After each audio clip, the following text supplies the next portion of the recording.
नमस्ते। मैं डॉक्टर अलेक्जेंड्रे मोटा हूँ, फिजियोथेरेपिस्ट, ऑस्टियोपैथ और सेग्रेडोज द कोलूना सेमदोर डिजिटल किताब के लेखक। आज मैं आपको एक शानदार व्यायाम सिखाऊंगा जिससे घुटने के दर्द से छुटकारा मिल सकता है।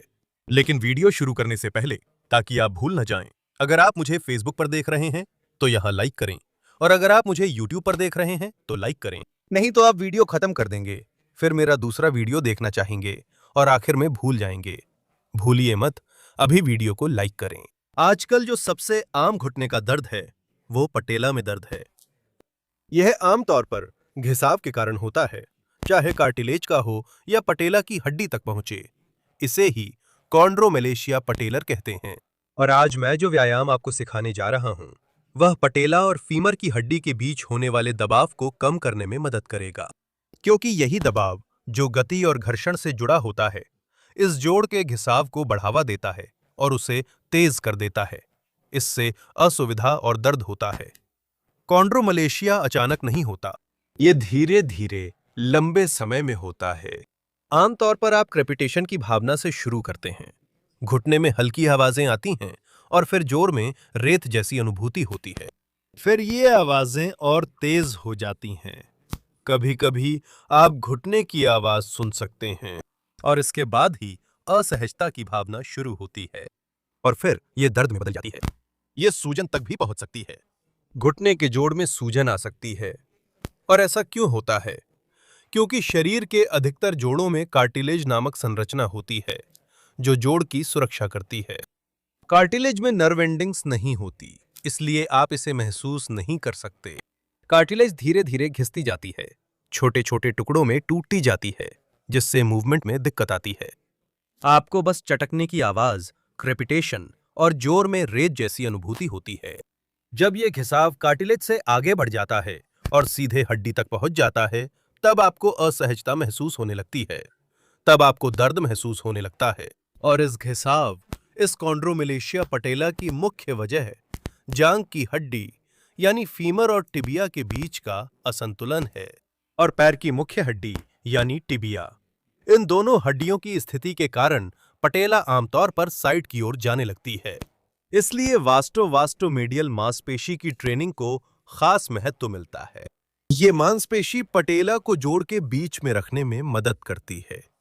ये पटेला को बाहर या साइड की ओर जाने से रोकती है। ये पटेला और फीमर के बीच दबाव बढ़ने से रोकती है, जो लगभग सभी जानते हैं। और इसके लिए खास ट्रेनिंग भी की जाती है। आज मैं आपको जो सिखाने जा रहा हूं, वह एक बहुत ही आसान व्यायाम है, जो टिबिया यानी पैर की हड्डी के संरेखण और स्थिति को बेहतर करेगा, और ये पटेला पर दबाव को कम करने में मदद करेगा। इससे घिसाव कम होगा, दर्द और असुविधा भी कम होगी। तो पटेला एक त्रिकोणीय हड्डी है जो घुटने के सामने होती है। लगभग इसी आकार की होती है। लगभग यही पटेला का आकार होता है। तो खुद फीमर की हड्डी और टिबिया की हड्डी के बीच जो असंतुलन होता है, यह पटेला थोड़ा सा कोण बनाकर साइड की ओर जाने लगती है, और इससे पटेला और फीमर की हड्डी के बीच यहां बाहर की तरफ लेटरल हिस्से में दबाव बहुत बढ़ जाता है। यह व्यायाम करने के लिए हम संदर्भ बिंदु का उपयोग करेंगे, और यह संदर्भ बिंदु एक उभरी हुई छोटी सी संरचना है, जिसमें एक हड्डी की नोक होती है जो पटेला के नीचे होती है। ठीक टिबिया की शुरुआत में जो पिंडली की हड्डी है, यही वाली संरचना है।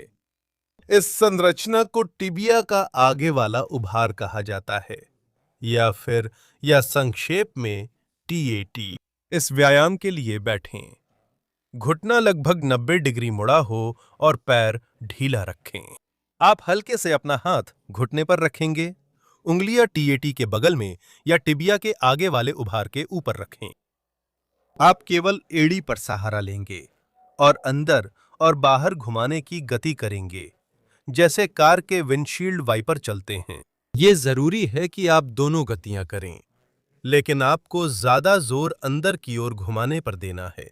उसी पर ज्यादा ध्यान दें। ऐसा करें कि उंगलियां दूसरे पैर की ओर इशारा करें। ध्यान दें, इसी हिस्से में घुमाव होता है। अब मैं बिना हाथ के दिखाता हूं। देखिए, पैर अंदर, पैर बाहर, अंदर, बाहर। देखिए, ऊपर का हिस्सा स्थिर है और गति नीचे हो रही है। जितना ज्यादा आप टीएटी को अंदर ले जाने की कोशिश करेंगे, वो पटेला के साथ उतना ही सीधा हो जाएगा। देखिए, बाहर की ओर। वो पटेला को बाहर की ओर खींचता है। इसे अंदर घुमाने पर यह पटेला के साथ सीध में आ जाता है। और इस व्यायाम को और भी बेहतर बनाने के लिए आप धीरे धीरे अपनी टांग को थोड़ा और सीधा कर सकते हैं और व्यायाम करते रह सकते हैं। फिर इसे और सीधा करके कोशिश करें। फिर से व्यायाम करते रहें जब तक आप अधिकतम तक ना पहुंच जाएं और आप कम से कम मूवमेंट कर सकें। मैं आपको पहले ही बता दूं, जितनी ज्यादा सीधी आपकी टांग होगी, आपके लिए टीएटी को हिलाना उतना ही मुश्किल होगा। आमतौर पर आप अपने कूल्हे को हिलाएंगे और पूरी टांग को घुमाएंगे।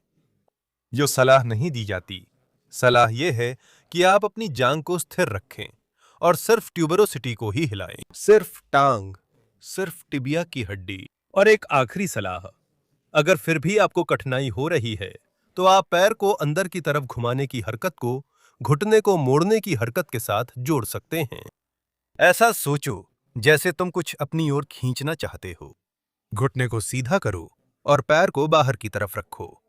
फिर पैर को अंदर की तरफ घुमाओ और घुटने को मोड़ो। सीधा करो, पैर को बाहर की तरफ रखो, अंदर घुमाओ, घुटना मोड़ो। और अब समय आ गया है साझा करने का। इस वीडियो को अपने दोस्तों के साथ, अपने परिवार के साथ, उस व्यक्ति के साथ साझा करो जो घुटने में दर्द की शिकायत करता है। अगर आप मुझे फेसबुक पर देख रहे हैं, तो यहां अपने दोस्तों को टैग करें और इसे साझा करें। अगर आप मुझे यूट्यूब पर देख रहे हैं, तो अपने ब्राउजर के एड्रेस को कॉपी करें या फिर यह कहीं इस वीडियो में या वीडियो के पास इस तीर को ढूंढें और इस पेज का लिंक, इस वीडियो का लिंक अपनी सोशल मीडिया पर, फेसबुक पर, व्हाट्सएप पर, ट्विटर पर साझा करें, क्योंकि इस तरह आप इस संदेश, इस सलाह को और भी ज्यादा लोगों तक पहुंचा सकते हैं। आप ऐसा कर सकते हैं कि हम कई लोगों के दर्द को कम करने में मदद कर सकें। अगले वीडियो में मैं व्यावहारिक व्यायाम सिखाऊंगा, जिससे मैकेनिक्स बेहतर होगी और पटेला का खिसकना सुधरेगा। यहीं रुकता हूं। प्यार सहित अगले वीडियो में मिलते हैं।